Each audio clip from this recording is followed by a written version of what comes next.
देश दुनिया से जुड़ी प्रमुख 10 बड़ी खबरों के बारे में। तो हमारी पहली खबर पुणे में भीषण सड़क हादसे से जुड़ी हुई है।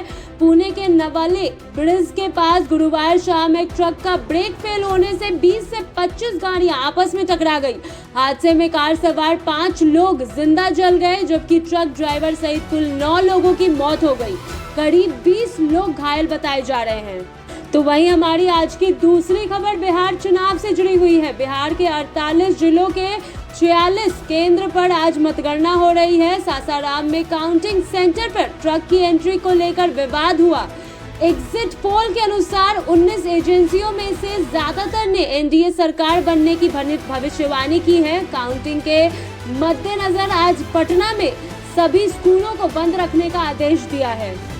तो वहीं हमारी आज की तीसरी खबर पीएफ से जुड़ी हुई है। ईपीएफओ के नियम के अनुसार यदि कोई कर्मचारी 5 साल की सेवा पूरी होने से पहले पीएफ निकालता है तो उस पर टैक्स लगाया जाता है। इस नियम को लेकर कर्मचारियों में जागरूकता बढ़ रहा है।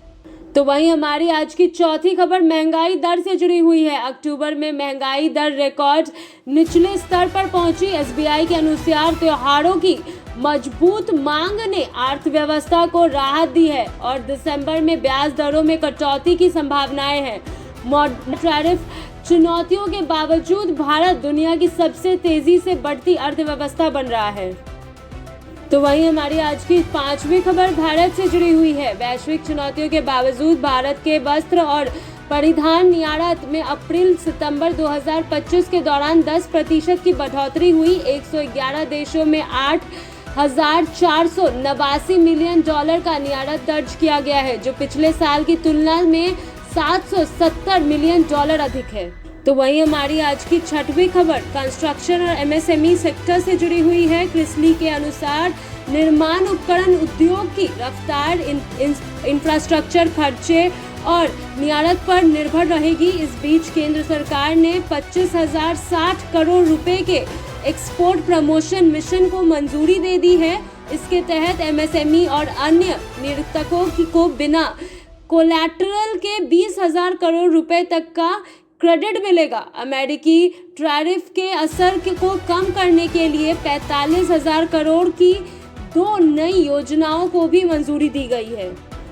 तो वही हमारी आज की 7वीं खबर नियमित बढ़ावा को लेकर है। प्रधानमंत्री नरेंद्र मोदी ने कहा कि नियमित को बढ़ावा देने के लिए गए हालिया फैसले से भारत के वैश्विक प्रतिस्पर्धा और मजबूत होगी। सरकार द्वारा घोषित नई नीतियों और आर्थिक सुधारों से आत्मनिर्भर भारत के लक्ष्य को और गति मिलेगी, जिससे भारतीय उद्योग और एमएसएमईज को बड़ा लाभ पहुंचेगा।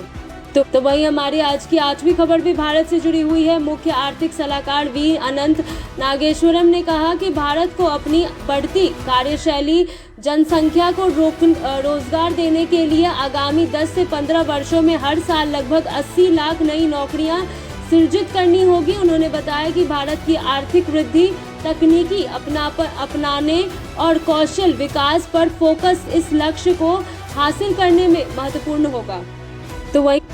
तो वहीं हमारी आज की 9वीं खबर भारत का बड़ा कदम उठाने से है। भारत ने वियतनाम से आयातित मिश्र धातु और गैर मिश्र धातु वाले हॉट रोल्ड फ्लैट स्टील उत्पादों पर एंटी डिपिंग ड्यूटी लगा दी है। यह शुल्क 25 मिमी मोटाई और 2100 मिमी चौड़ाई तक के उत्पादों पर लागू होगी। सरकार का कहना है कि यदि यह ड्यूटी नहीं लगाई जाती तो घरेलू स्टील उद्योग को गंभीर नुकसान होता। टाटा स्टील के सीईओ ने इस फैसले को सही बताते हुए कहा कि इससे अनावश्यक आयात पर रोक लगाएगी और भारतीय उत्पादों को राहत मिलेगी। साथ ही स्टील उद्योगों ने अपनी पहली ईएसजी पर प्रमोशन रिपोर्ट जारी की है, जो भारत के ग्रीन स्टील मिशन की दिशा में एक बड़ा कदम माना जा रहा है। तो वहीं हमारी आज की 10वीं और आखिरी खबर आईईए के रिपोर्ट से जुड़ी हुई है। अंतर्राष्ट्रीय ऊर्जा एजेंसी आईईए के नवीनतम रिपोर्ट के अनुसार आने वाले वर्ष में भारत वैश्विक तेल मांग में सबसे बड़ा योगदान बना सकता है। रिपोर्ट्स कहती है कि अगले दशक में भारत की तेल खपत दुनिया में सबसे तेजी से बढ़ेगी, क्योंकि भारत की अर्थव्यवस्था और औद्योगिक गतिविधियों को लगातार विस्तार कर रही है।